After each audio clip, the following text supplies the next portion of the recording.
Саламатсыздар ма, құрметті оқушылар? Бүгін Python бағдарламасымен жұмысты жалғастырамыз.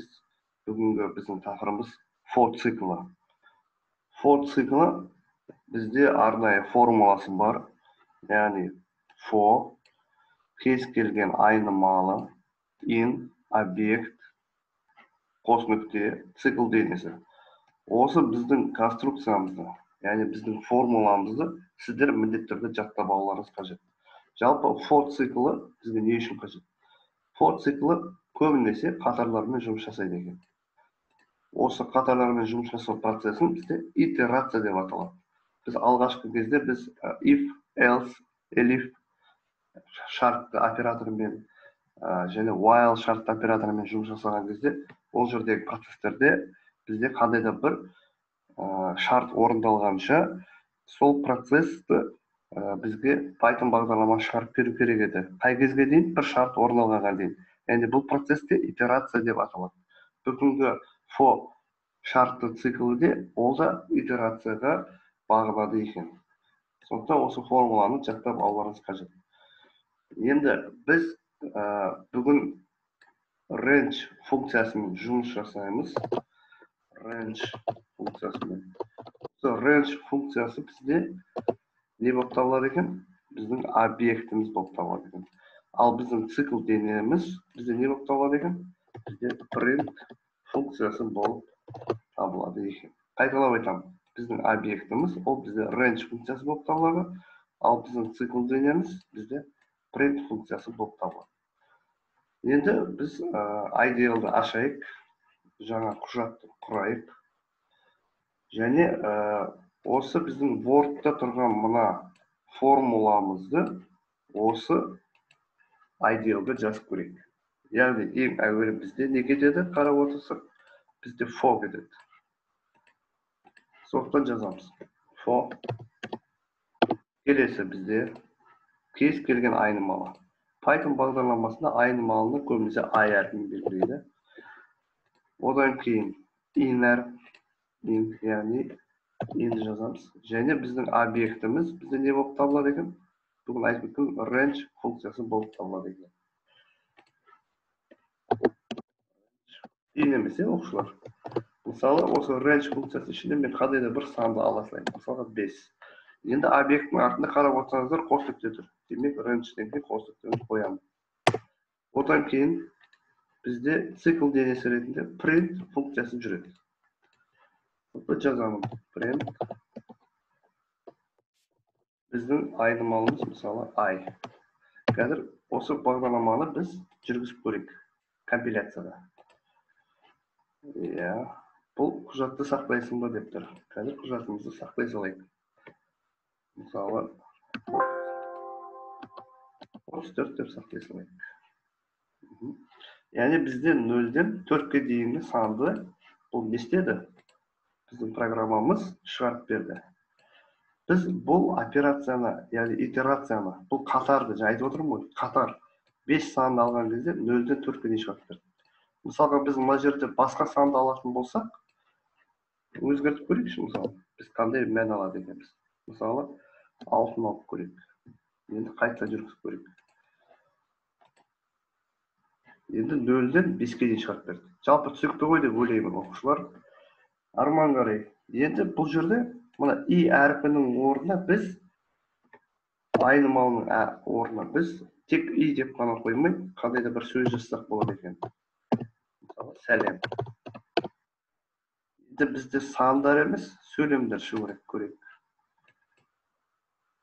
Бізде 6 мәрте 1 2 3 4 5 6. 6 мәрте бізде сәлем деген сөз шықты. Қиын емес, қиын ештеңе жоқ. Көрдіңіздер. Енді мысалы біз осы range функциясымен жұмыс жасауда арман қарай дамытайық. Мысалы біз 6 деген орнына 100-ден 1000-ға дейінгі санның арасын алып көрейікші қандай болады екен. Ол үшін санды жазамыз, өтеріп бізге қажетті санды жазамыз, ол бізде 1000 және қайтадан өзінің бұрынғы айнымалына оралып көрейік. Сөйтіп жүргізіп көрейік. Қарап отырсақ, біздің компиляциямыз жүріп жатыр. Мен жағы 100-ден 1000-ға дейінгі санның аралығындағы қатарды алғым келді. Мен бастапты да сабақты айтып кеттім, қатармен жұмыс жасайды деп. Көрдіңіздер ме? 99-мен кеп тоқтады. Бұл жерде 100-ден басталды. Біздің цифрамыз сөйтті де 99-99-мен кеп тоқтады. Бұдан біз не түсініп отырмыз? Мысалға, 1000 деген санды көргіміз келсе, онда біз мына жерге 1001 деп қоюымыз керек шарт еді. Бұл түсінікті деп ойлаймын. Енді біз өзіміздің осы for функциямызға if сияқты жаңағыдай else, elif сияқты бұрынғы шартты операторларды қолдануымызға болады екен. Мысалы, 100-ден 1000-ға дейінгі 1001 деп ала берейін. 100-ден 1000-ға дейінгі санды алайық. Осы жерде біз шартты оператор қолдану керек. Мысалы, егер if біздің айнымалымыз i'міз бізде ол өңшең 3-ке бөлінбейтін сандарды және өңшең 7-ге бөлінбейтін сандарды шығарып берсін. Бізде Python бағдарламасында мынандай процентпен қойылады. Бөлінбейтін сандарды беру үшін 0.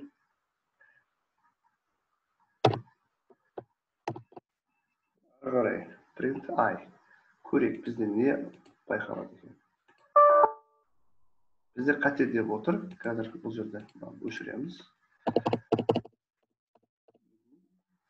Содан екі қос нүкте болғандықтан бізде 30 тупты неге сақтамадым деп тұр бұл жерде. Естеріңізде ме 30 туп, яғни қандай да бір интервал немесе тап белгісі.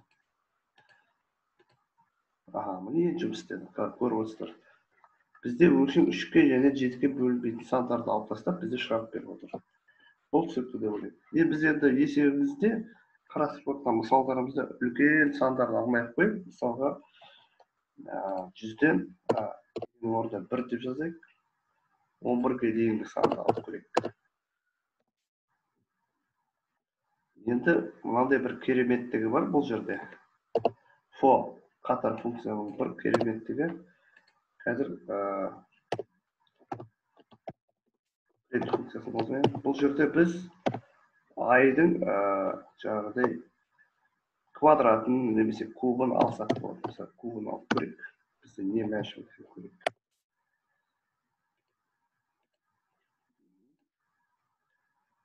Мына 1, 8, 27, яғни санның кубтарын шығарып беріп отыр. Біз енді есебімізге айдың өзінде алып көрейік.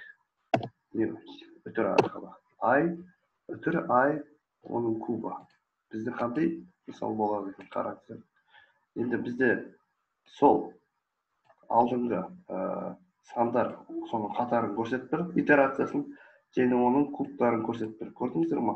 2-ның кубы 8, 3-дің кубы 27. Сіздер жаңағы көбейту таблицасын жасауыңызға болады. Көріп отырсыздар, иә? Квадратын алып көрейікші, қандай болады екен. Кішігірім көбейту таблицасында жасауға болады екен. Былай істесек болады. 1-дің квадраты 1, 2-нікі 4, 3-нікі 9 деген сияқты.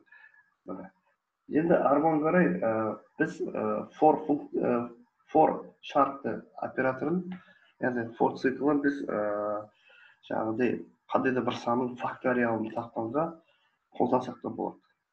Жалпы, мысалға 5-дің факториалын табайықшы. 5-дің факториал дегенімізде бұл жерге мен жай мысал ретінде көбейтіп кетейін. Мысалы 2, 3, 4, 5. Естеріңізде бар математикада. Мына жерде кез келген сан тұруы мүмкін. 6-ға болса, мына жерде 6 көбейтіледі. Мысалы 2 болса 1 көбейту 2 деген сияқты. Бұны өлшеп жасаймыз. Бұл жалпы есімізге түсіру мақсатында. Кез келген санның факториалын табу үшін біз for шартты оператор циклын қолдансақ болады екен. Ол үшін біз не істейміз? Мысалға, біздің айнымалымыздың аты көбейту боласасын, оны 1 деген саннан бастап аламыз.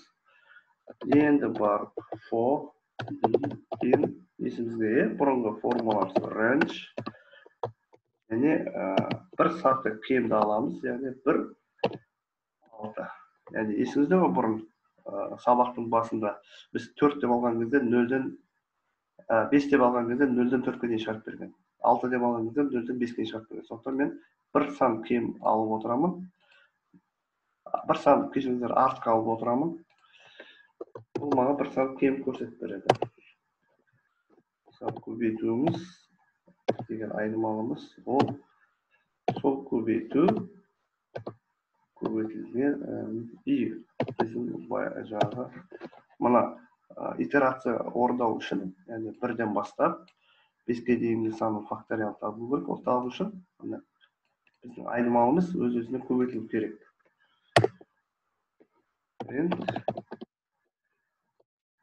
Көбейту шығарып берсін маған.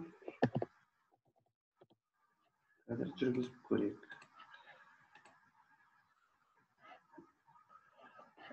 Қазір.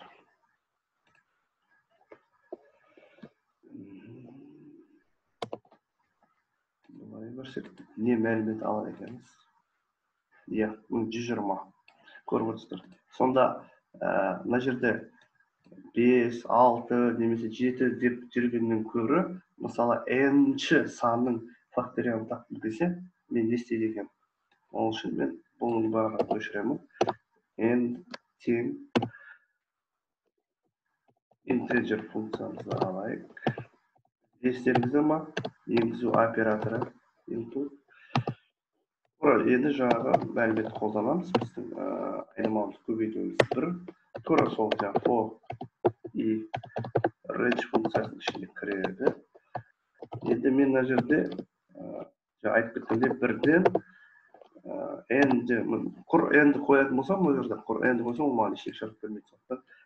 Естеріңізде болсын, мысалы 6 қойсақ, ол 5-ке дейін шығарып береді. Сондықтан әрбір санды ол қосып отыру керек.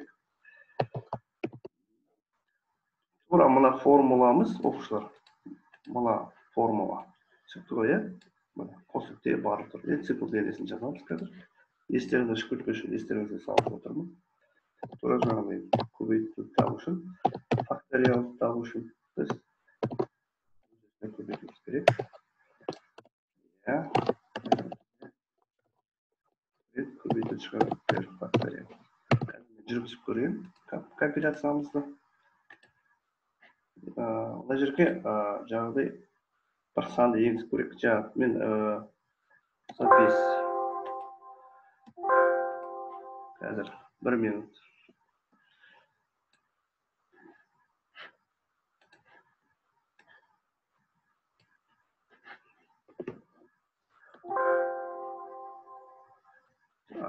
Компиляция жүрмей қалды ғой, қазір қайтадан көрейік.